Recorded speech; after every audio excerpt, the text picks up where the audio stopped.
Então, para a elaboração dos slides.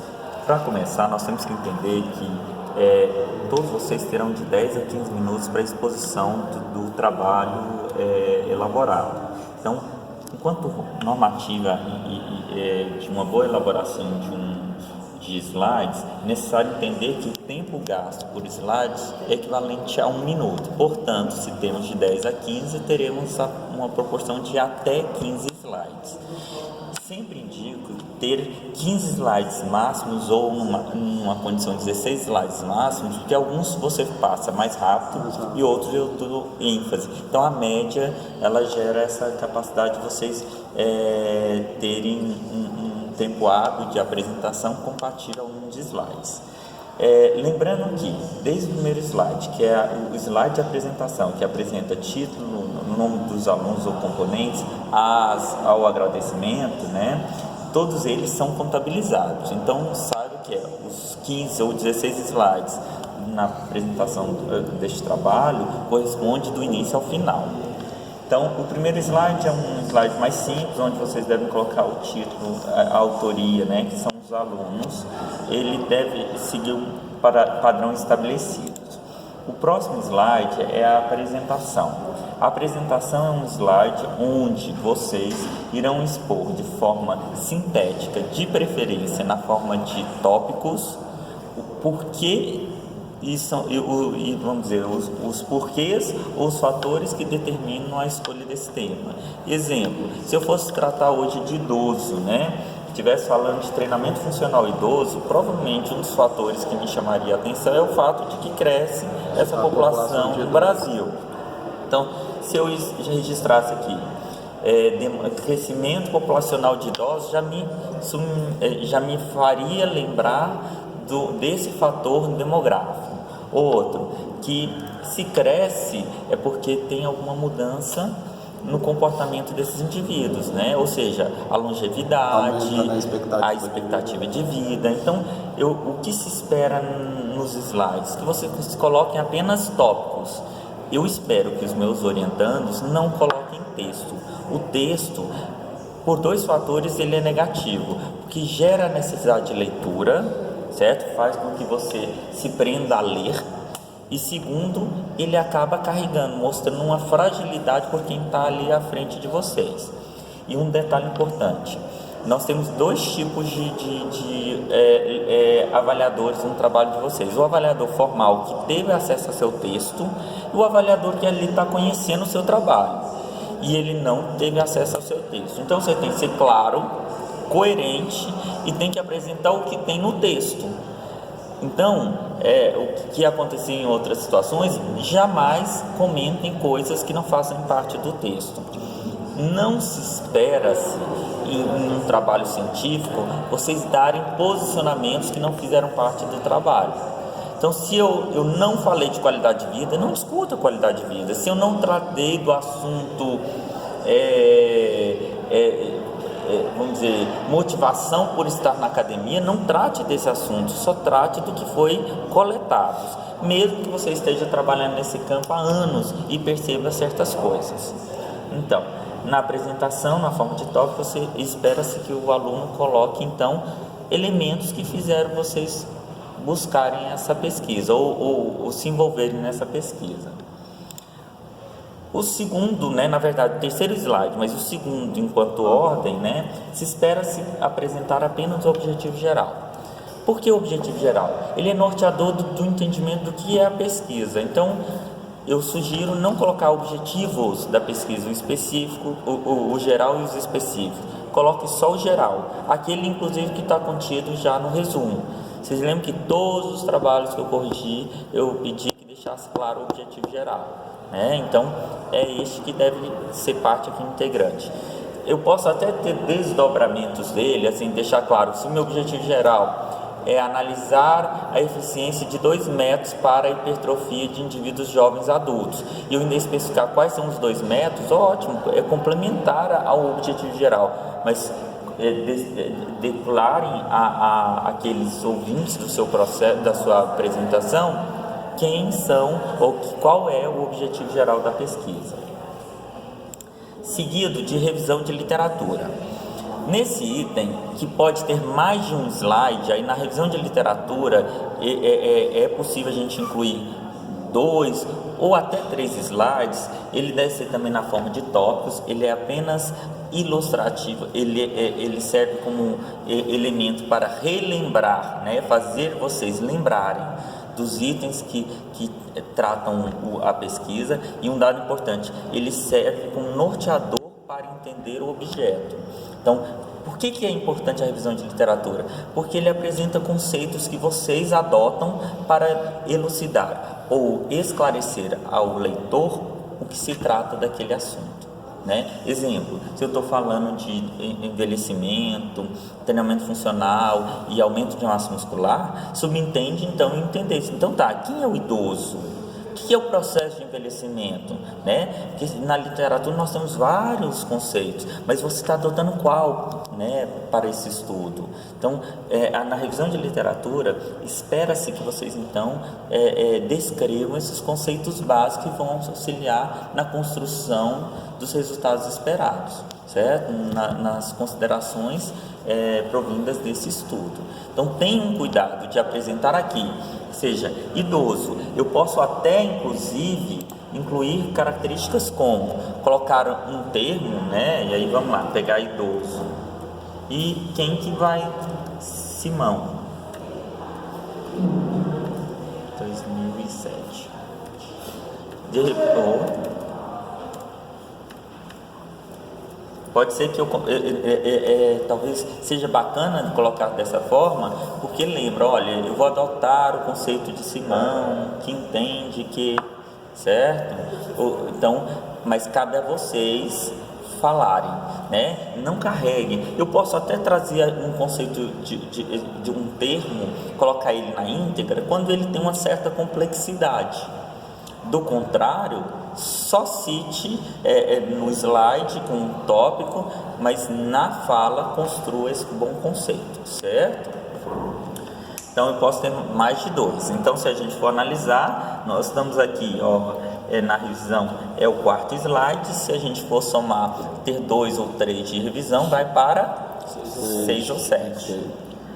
Vamos lá, próximo, metodologia. A metodologia, eu faço a sugestão da gente seguir aquela ordem que já foi característica das várias explicações dadas em sala. Primeiro, apresente a tipologia da pesquisa. A sua pesquisa é longitudinal, ela é transversal, ela é descritiva, ela é de campo, ela é experimental, certo? Ela é um estudo de caso.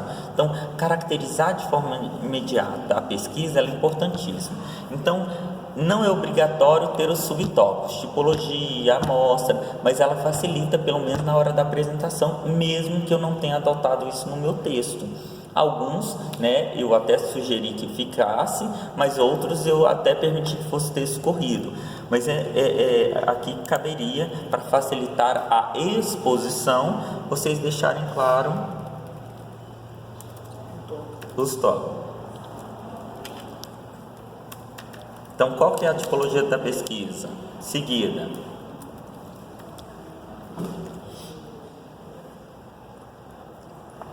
A amostra, né? Então, a amostra, só relembrando, ao se falar de amostra, eu tenho que falar quantos indivíduos, né? Qual o perfil desses indivíduos? Existiu critérios de inclusão? Existiu critérios de exclusão para consolidar? Então, às vezes, numa apresentação, a gente percebe o aluno pecando, né, na qualidade de exposição, quando ele não faz essa narrativa. Olha, eu escolhi por conveniência minha amostra, né, ou seja, são meus alunos, convenientemente eu os escolhi.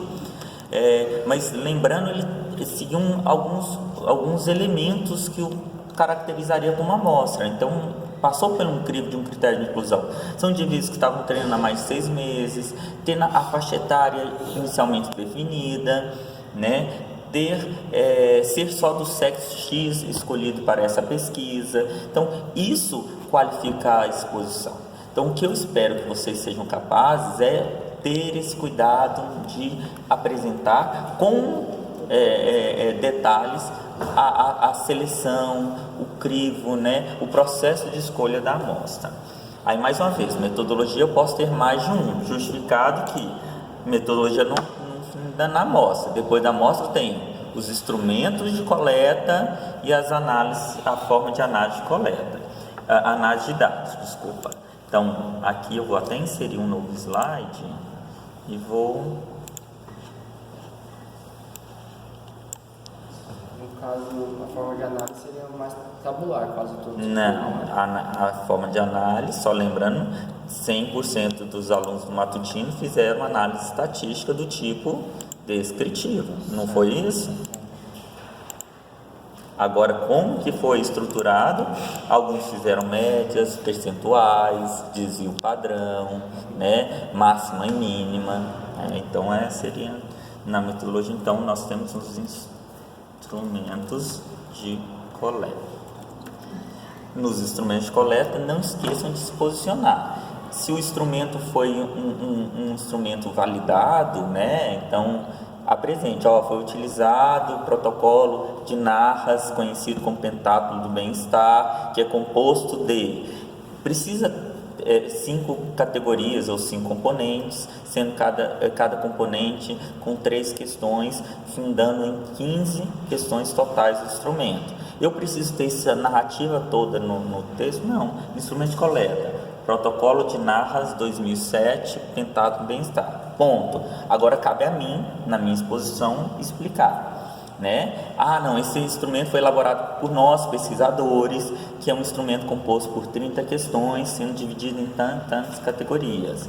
Não, foi usado o instrumento X, né? De estresse, motivação ou de força. Então, no instrumento de coleta, eu espero que vocês apresentem a autoria, né? O ano que aconteceu essa autoria, né? Se for validado, se não for validado, ou seja, a autoria são de vocês, não precisa colocar ano, porque subentende que foi para essa pesquisa, e como que ele foi estruturado, porém aqui sintético a escrita, certo?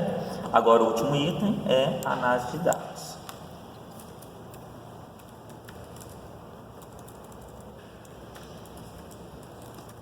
Análise de dados, aí sim, cabe aqui todo mundo deixar claro que foi estatística descritiva, o que foi utilizado e qual programa foi utilizado, certo? Aqui nós teve um grupo que fez SPSS e no geral foi Excel. Falou das questões? Que foi... Não é questões, análise de dados os dados... Foi na entrevista, né, que a gente foi perguntado. Isso, exatamente. Aqui, resultados de discussão. Nesse item, eu faço sugestão de vocês, me permite alterar depois, não é necessário colocar isso, porque cabe vocês, a partir das informações tabuladas, você apontar o que é importante ou não. Então, o que seria importante? Eu destacar o autor que fizeram parte, ou me permite analisar.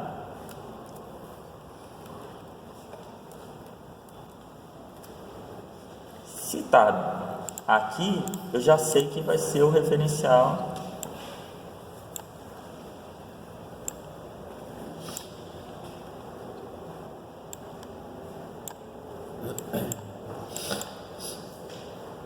Você trouxe como imagem daqui, foi? Não, copiei mesmo a tabela. Tá.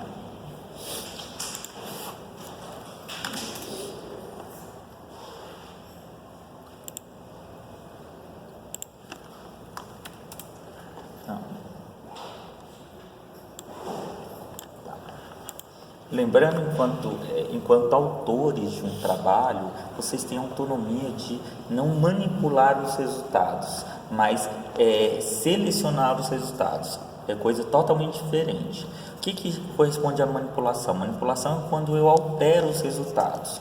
Agora, eu tenho falado, né, nas nossas aulas que vocês têm autonomia de selecionar o que é mais importante ou que se tornou mais importante quando vocês analisaram aqueles dados coletados. Isso se dá também no momento da apresentação. Eu tenho às vezes uma informação, às vezes uma tabela de 15 dados, né? 15 categorias. Eu, enquanto pesquisador, posso selecionar 3 para tratar.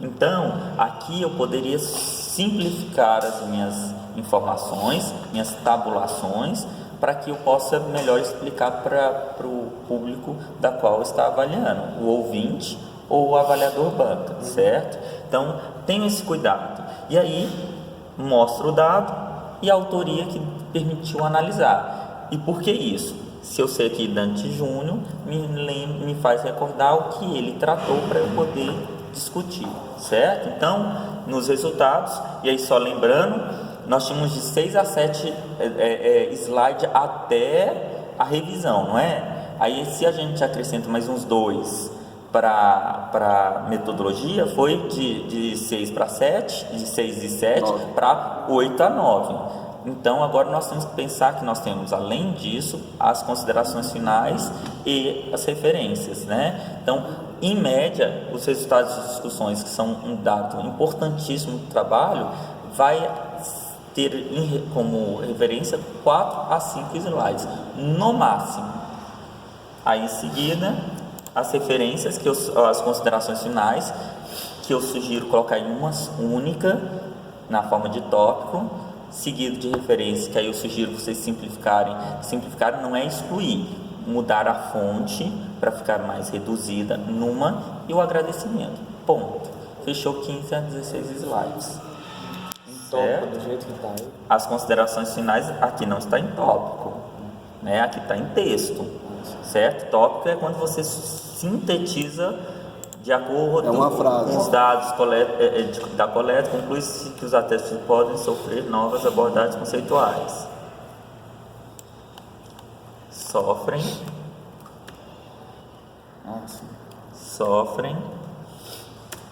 Não. Isso é um tópico, certo? Na fala você faz a discussão, né? Você amplia o entendimento do que você entende ali. Já coloca a referência dele também. Aí, no próximo item, referências bibliográficas. Aí vocês podem sintetizar em fontes reduzidas, certo? Aí as referências têm que ser todas. Todas, não exclui, certo? E um dado para fechar: não trabalhe com fontes reduzidas menores do que 45. Não menor do que 45, tá? Com exceção das referências, certo? Pode diminuir até caber todo. Isso, sem problema. Então eu peço que todos agora, com essa instrução, revejam suas apresentações, e amanhã, exatamente entre as 8 e as 9 horas, eu quero passar por todos vocês com as apresentações em mãos. Fechou? Certo? Então, certinho.